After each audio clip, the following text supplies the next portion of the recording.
bonsoir, nous sommes le jeudi 29 juin, merci d'être avec nous. Il est 19h passé de 2 minutes à Pamataï. C'est le temps d'information sur la première. Voici les titres de l'actualité de ce jour. La fête de l'autonomie avec plus de discrétion cette année. Des élus Tapoura autour du président Edouard Fritsch ont célébré celle-ci à Papeete. Avec courtoisie républicaine, le président Broderson y a fait acte de présence. Le Tavini a aussi organisé sa contre-cérémonie. Cette date est pour les sympathisants de la cause de l'indépendance. Un jour de deuil. Nous vous dirons tout dans un instant. Un invité dans ce journal, le père de l'actuel statut d'autonomie, en l'occurrence l'ancien président Gaston Flosse. Avec le leader du parti Orange, nous parlerons de cette journée, de la reconstruction du camp autonomiste et des premiers pas du gouvernement Broderson. Merci monsieur, à tout à l'heure. Autre point d'actualité fort aujourd'hui, le début de Heiva, la danse, les chants et l'excellence au bénéfice de l'harmonie artistique. Les festivités vont durer jusqu'au 15 juillet. Elles sont le rappel d'une vivacité exaltante des cultures polynésiennes devant la mondialisation culturelle, un souffle d'espoir. Et vous le voyez, nous irons à la Maison de la Culture pour cette ouverture, là où le cœur des artistes et des auteurs bat déjà très fort. Kaline Liénard nous y attend toujours avec sourire. À tout à l'heure et merci Kaline.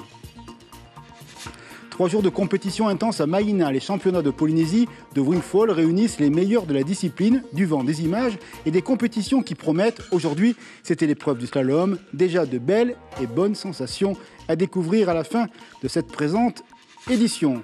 Et une image pour commencer, la venue à 16h du haut-commissaire pour le dépôt d'une gerbe à Tabararo, à Faa, une première, et le symbole sans nul doute d'une volonté de dialogue exigeante et apaisée avec le nouveau gouvernement de M. Broderson, une écriture républicaine qui se nourrit aussi de symboles. Nous écoutons tout de suite Eric Spitz, le haut-commissaire, et il répond à Patrick Kinsing. Le 29 juin, ça a été traditionnellement une journée qui était une journée de division au sein de la Polynésie entre indépendantistes et autonomistes. Moïtai Broderson et moi, on s'est mis d'accord. Lui pour assister à la fête de l'autonomie ce matin. Moi, pour la première fois, être un haut-commissaire qui dépose une gerbe à Faa. C'est une bataille qui a eu lieu il y a près de 180 ans. Il y a eu 117 tués. Et comme je le dis dans mon discours, à Verdun, il y en a eu 300 000 et on s'est réconcilié quelques années plus tard. Donc là, il est temps de tourner la page et d'avoir un dialogue apaisé. C'est d'ailleurs tout le sens du dialogue que l'on a avec le président depuis qu'il a été élu. Nous travaillons au service des Polynésiens et au service du Fénoua. Ils étaient tous là, ou presque, pour la photo, les responsables des partis autonomistes, une célébration de la fête de l'autonomie, sans faste, mais avec du cœur, même si les aigreurs peut-être de la campagne n'ont pas tout à fait disparu. Toujours est-il que le président Broderson, au nom de la concorde dite républicaine, est également venu saluer les participants, une présence, dit-on, appréciée. Reportage Nicolas Suire avec les images de Jacques Damour. C'est l'une des fêtes de l'autonomie les moins fastes. Pas de défilé, juste un dépôt de gerbes suivi d'un discours du président du Tapoura. Nous célébrons et commémorons comme chaque année notre autonomie à laquelle la Polynésie française se gouverne librement et démocratiquement. Et enfin, la levée des drapeaux avec les hymnes. 30 minutes de cérémonie en tout. Mais cet événement est également l'occasion de constater la présence, outre de l'ancien gouvernement, de celle du président indépendantiste accompagné de quelques ministres. Les autonomistes ont apprécié. Je crois que la présence du président aujourd'hui est un signe fort que pour lui aussi l'autonomie doit être reconnue. Il a bien compris que lors des élections, il n'y a pas une majorité de Polynésiens évidemment qui a porté la liste Tavini. Et donc je pense que c'est un respect aussi des Polynésiens qui sont purement autonomistes. Moïtai Broderson explique la chose comme étant normale. Je suis très heureux d'être là ce matin. Comme je l'ai dit quand j'ai été élu, il s'agit de respect. Et donc c'est un des mots-clés de notre campagne, c'est un des mots-clés de ce mandat. Je suis ici pour respecter cette partie de notre peuple qui croit en l'autonomie. Voilà, c'est normal. C'est donc sous le signe du respect que s'est déroulée cette cérémonie, à l'image de la séance budgétaire de l'Assemblée de Polynésie la semaine dernière. Parti invité dans le journal. Bonsoir Gaston Flosse, merci d'être avec nous. Dites-nous alors, cette journée pour vous, quelle saveur avait-elle? Vous étiez ce matin avec le Tapoura, les élus du côté de la plage Jacques Chirac. Est-ce qu'il y avait un petit peu de tristesse tout de même pour cette fête aujourd'hui? Je suis d'abord scandalisé par le fait que le président de la Polynésie française ait refusé d'organiser cette fête, disons, nationale. Pour nous, nous avons décidé, ce n'est pas le parti Tahuera qui a décidé, c'est le gouvernement et l'Assemblée de l'époque qui ont décidé que le 29 juin sera la fête nationale, comme en France c'est le 14 juillet, aux États-Unis le 4 juillet. Et un président qui se dit être le président de tous les Polynésiens refuse parce qu'il dit que c'est le Tahuera Huiratira. Et donc c'est pas suffisant sa encore, présence. c'est la position, c'est le haut-commissaire qui est présent à une cérémonie pour soutenir un parti politique. On va revenir, mais le président Broderson était venu ce matin, il a fait preuve de concorde avec les gens qui ne pensent pas comme lui. Mais qui ne voulait pas organiser, si M. Fritsch, je sais pas, M. Fritsch a le faire, c'est au président du pays, c'est la cérémonie du pays qui concerne tout le pays. Combien il y avait de personnes? 30 personnes, 40 personnes, c'est la fête nationale, ça, de la Polynésie. Est-ce que ça veut pas dire que... président, c'est pas parce qu'on ne lui a pas demandé d'être président, c'est dans ses prérogatives, dans ses responsabilités d'organiser cette fête. Est-ce que ça ne veut pas dire que la population, maintenant, est un petit peu comme on dit, fatiguée de cette autonomie, qu'il faut passer à autre chose ? Parce que nos dirigeants ne sont pas près de la population, il n'y a pas de mesures de proximité. Vous parlez de qui, du Tapura, là ? On attend les gestes de ce gouvernement qui n'ont pas l'air de venir, mais on va y revenir tout à l'heure, Monsieur Floss. Vous parliez de la stèle où Monsieur le haut-commissaire s'est rendu, mais de mémoire, vous avez, déjà été devant cette stèle à plusieurs reprises, non ? Et pourquoi critiquer le haut-commissaire qui tente de donner un cadre institutionnel et apaisé à cette vie républicaine ? Exactement. Comme je viens de vous dire, c'est un geste politique. C'est organisé par un parti politique. Et vous y êtes allé, pour des politiques. Mais je suis allé parce qu'à cette époque-là, nous avions, avec Oscar Temaru, c'est vrai, essayé de nous rassembler, de travailler ensemble. C'était l'époque du 7-7-7. Et nous dirigeons le pays en même temps. Nous avons signé un accord d'alliance. Alors, c'est pas pareil, ça n'a aucune comparaison aujourd'hui. Et je me suis rendu compte, en étant allé à Pa'a, que c'était vraiment une séance, une réunion politique pour le Taveni Huiratira. Alors, je trouve malheureux, scandaleux même, que le représentant de la République aille soutenir le Taveni Huiratira. Et pire que ça, le 29 juin, qu'est-ce qui s'est passé le 29 juin ? C'est à cette date-là que nous avons été... Monsieur Floss, écoutez-moi. Que nous avons eu la nationalité française. Est-ce que c'est pas plus difficile de construire des ponts que des murs ? Est-ce que c'est pas la volonté de la République de construire des ponts, de dire, voilà, aujourd'hui, il faut qu'on travaille ensemble ? Mais si ça a été c'est dans le statut du pays, c'est... Est-ce qu'il faut changer le statut d'autonomie, dans le Monsieur cadre Floss ? des signes distinctifs de la Polynésie par rapport... Est-ce qu'il faut revoir le statut ? Vous étiez pour... La Polynésie a son drapeau, l'État a son drapeau, l'État a son hymne, nous avons également notre fête nationale. Est-ce qu'il faut revoir le statut d'autonomie ? Vous étiez partisan d'un État associé avec la France il y a quelques mois. C'est toujours votre position, Président Floss ? Oui, tout à fait, encore plus que jamais, oui. Mais en association avec la France, nous ne voulons pas de rupture avec la France, comme le Tavini, mais enfin, on ne sait plus où en est l'indépendance des Tavini Huiratira. Est-ce que c'est avec la France, sans la France ? On ne sait pas. Nous, c'est clair. C'est un État souverain associé à la France. Nous ne pouvons pas nous séparer de la France. Nous n'avons pas les moyens. On va sortir du 9 juin, Président Floss. Dites-moi, quel est votre regard sur les 45 premiers jours du gouvernement de M. Broderson ? Vous lui dites quoi ? On ne peut pas porter de jugement, c'est encore trop court. Mais la démarche du président Broderson m'étonne. il avait une profession de foi avant les élections. Donc, il savait quelle est sa feuille de route, qu'est-ce qu'il doit faire. Aujourd'hui, il réunit les chefs d'entreprise, les commerçants pour dire « Que pensez-vous de la lutte contre la vie chère, la création d'emplois ?»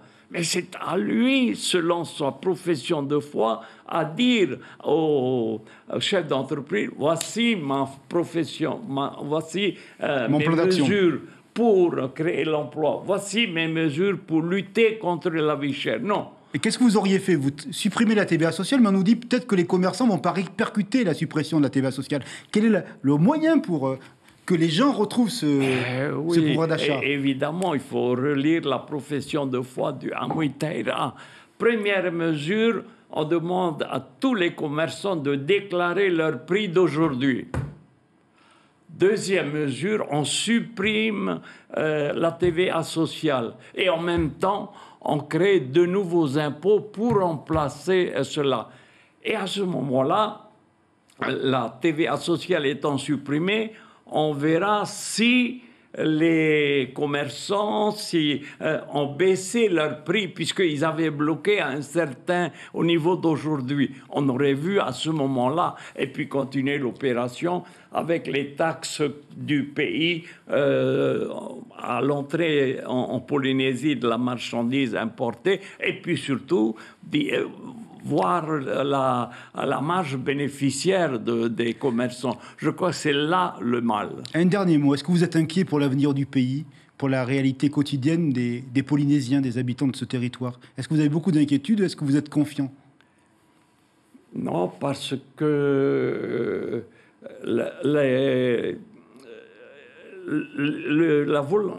les désirs très très forts des Polynésiens, c'est ils attendent du gouvernement que les prix baissent, que les prix baissent.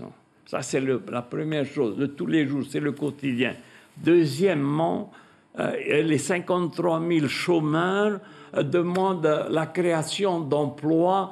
Nous n'avons pas de travail, nous n'avons pas d'argent qui rentre. Il arrive parfois que nous n'avons rien à manger à la maison et ils attendent cela. Et l'aide à la lutte contre la pauvreté, des indemnités, le temps qu'il faut pour ensuite vraiment relancer notre économie et à ce moment-là, en développant l'agriculture, le tourisme également, on dit on va faire venir 600 touristes, mais il n'y a pas de chambre.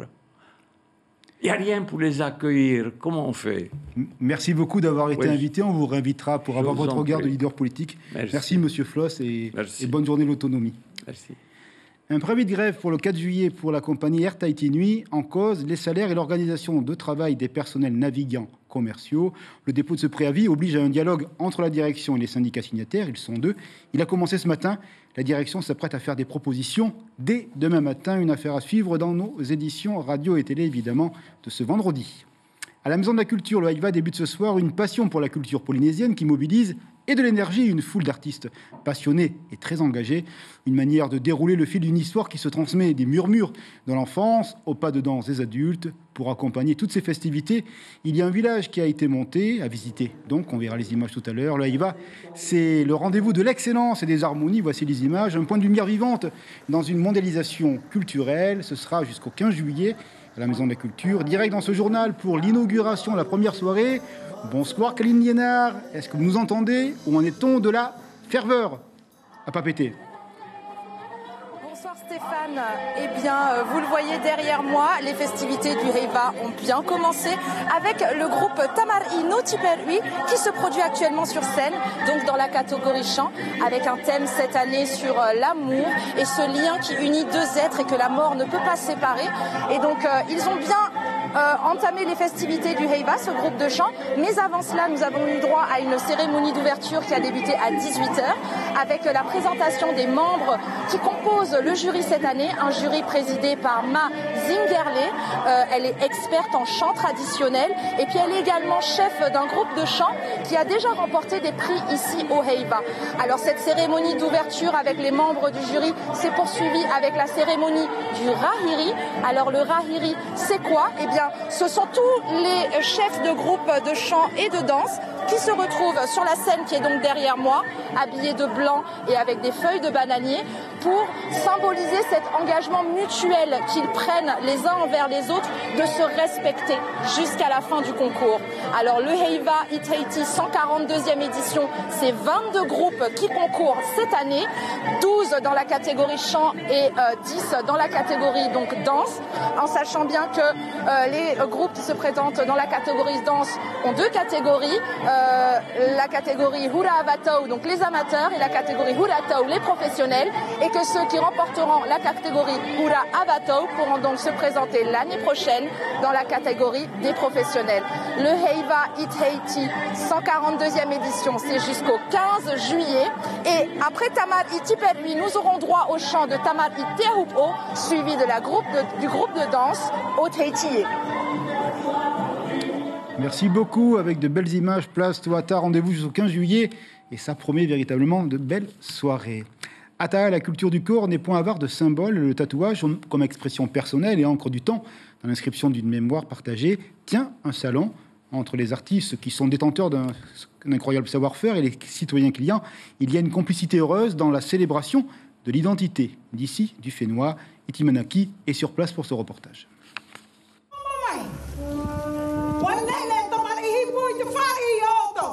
Artiste dans l'âme, tatoueur et défenseur de la culture, c'est par une cérémonie du Rahiri que le salon s'est ouvert ce matin, un moment solennel pour chacun des participants. Il faut qu'il y ait la paix et l'entente pour pouvoir bien tatouer, la paix entre chaque artiste. Avant le tatouage, c'est la paix. Pour cette seconde édition du salon de Ihiote Tatau, ils sont 25 tatoueurs de Tahiti et de l'étranger à avoir fait le déplacement, le moyen pour eux de faire le plein de bonnes énergies et partager ensemble leur savoir-faire. Comme tout, quand il y a des événements comme ça, le partage, la reconnexion avec les tatoueurs, les artistes et les gens d'ici.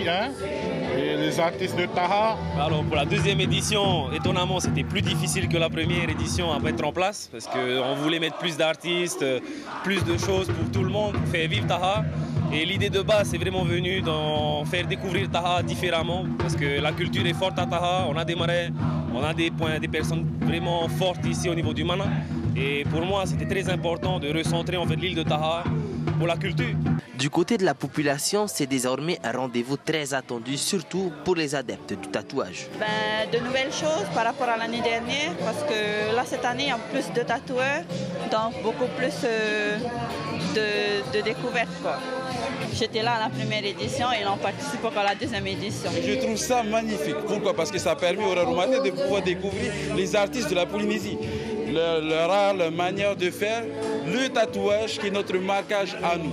Présent à Patio jusqu'à dimanche, le salon se terminera par un concours. Rendez-vous ce week-end sur la place de la mairie de Patio pour la remise des prix. Du sport, une planche, du vent et une voile, le windfall saisit la vague à Maïna et la jeunesse s'éclate dans les bras des halls avec une maestria ailée, un sport à sensation, sujet à image évidemment et à performance. Pendant 3 jours, ce sont les championnats de Polynésie. L'ouverture était au Salom aujourd'hui. Les conditions météo ont donc donné des idées aux 19 compétiteurs. Voici ce reportage fort sympathique.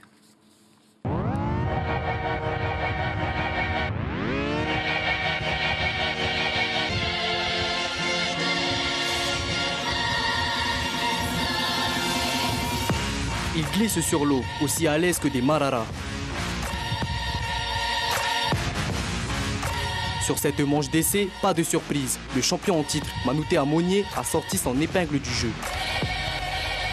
Ah oui, là, il y a du vent fort, il y a 20-25 nœuds. Donc ça tire fort dans les bras, il faut bien choisir son matériel, le fouille, la voile, et puis il faut tenir, quoi. Il faut faire le parcours au moins de temps possible, faire des bons virages, déjà un bon départ, arriver à la première bouée en premier, comme ça tu n'es pas dérangé par les autres. Parmi les athlètes, certains même blessés continuent à fournir des efforts surhumains pour continuer la compétition. Comme je me suis blessé hier, j'ai du mal à prendre des appuis, quoi. Il faut vraiment être calé sur ta planche, quoi. Et si tu es blessé au pied, tu perds beaucoup de distance, quoi. Et les copains là, ils étaient assez rapides aujourd'hui. Pour la première manche de slalom, certains ont frôlé les 60 km/h, à l'exemple du multiple champion automobile, Carl Tacito, présent pour l'occasion. Avant, je faisais de la voile, donc j'ai pas trop perdu en voile, ouais, ça va. Aujourd'hui, surtout, c'est fort, donc il faut la bonne voile, là, mais on a des bonnes conditions. Hein. Il faut être assez minutieux sur les réglages et tout, et voilà. Après, il faut essayer de ne pas tomber en compétition, c'est le plus important. Voilà.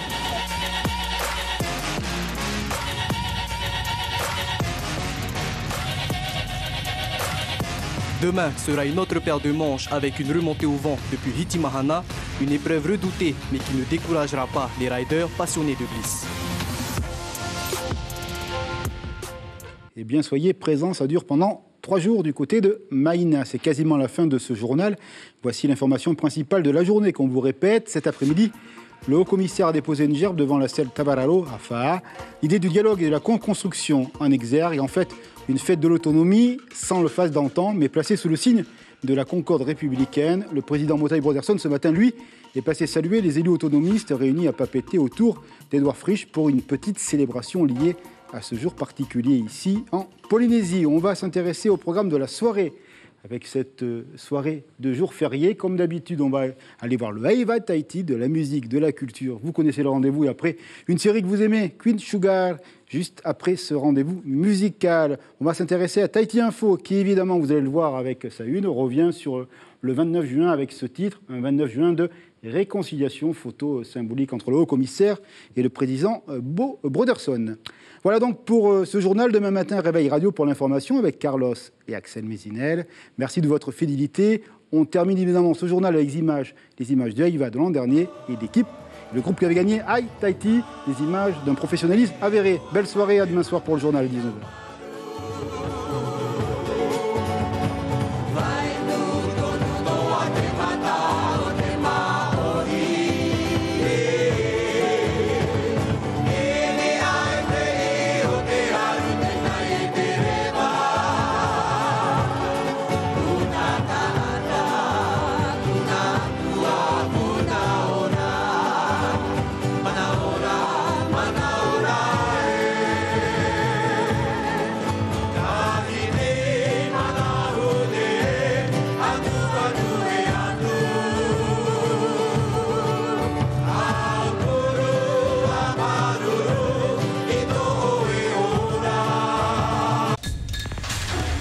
L'information en continu sur Polynésie la première, Internet et réseaux sociaux.